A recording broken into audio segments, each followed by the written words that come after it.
প্রথমবারের মতো কথা বলার সুযোগ পেয়েছি। আপনাকে অনুরোধ করবো আমার সময়টা একটু বাড়ায় দেওয়ার জন্য, কারণ আমার জনপদের মানুষ আমার কথা এখনো সংসদ থেকে শুনতে পায়নি, এবং বাগেরহাটের 4টি আসনের ভিতর বিএনপি থেকে একমাত্র আমি প্রতিনিধিত্ব করছি।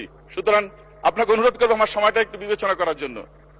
মাননীয় সদস্য, আজকে লাস্ট ওয়ার্কিং ডে আমাদের, প্লিজ আপনি 2 মিনিটের মধ্যে শেষ করুন দয়া করে। 2 আমি মিনিট চেষ্টা করছি। মাননীয় স্পিকার, আমাদের জনপদটা হচ্ছে ভৌগোলিক অবস্থানগত কারণে বাংলাদেশের অর্থনীতির জন্য খুবই গুরুত্বপূর্ণ। এখানে আছে মোংলা বন্দর, বিশ্ব ঐতিহ্য সুন্দরবন, আছে বঙ্গোপসাগরের নীল অর্থনীতির অপুরন্ত সম্ভাবনা।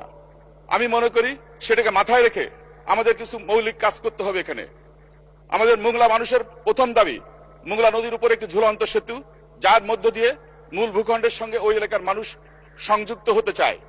মোংলার পাশেই আছে একটা সাইলো গুদাম জয়মনিতে, 50,000 মেট্রিক টন ধারণ ক্ষমতা। সেটা কিন্তু নির্ভর করা হচ্ছে জোয়ার ভাটার উপর। সুতরাং একটা জনপদ জোয়ার ভাটার উপর নির্ভর করতে পারে না।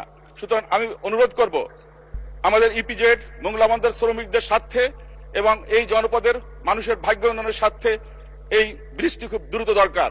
বিশেষ করে বর্ষাকালে অবর্ণনীয় দুর্ভোগ পোহাতে হয় এবং আমাদের ওই এলাকায় প্রতিনিয়ত দুর্ঘটনা ঘটছে এটাকে কেন্দ্র করে। দ্বিতীয়ত, 1996 সালে 103 একর জমির উপর আমাদের রামপালের ফয়লাহাটে সাবেক প্রধানমন্ত্রী দেশনেত্রী বেগম খালেদা জিয়া একটি আন্তর্জাতিক একটি ডোমেস্টিক এয়ারপোর্ট উনি ঘোষণা করেছিলেন এবং উদ্বোধন করেছিলেন, ভিত্তিপত্র স্থাপন করেছিলেন।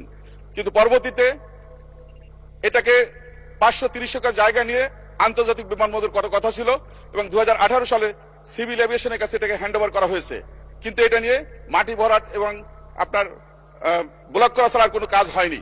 তো শুধু আমি অনুরোধ করব দ্রুত এটা নিয়ে ভাবার জন্য, কারণ এটা হচ্ছে আমাদের গেটওয়ে। বিশেষ করে মোংলা বন্দর, সুন্দরবন, ইপিজেড, বঙ্গোপসাগরের নীল অর্থনীতিতে কাজ করতে হলে এখানকার যে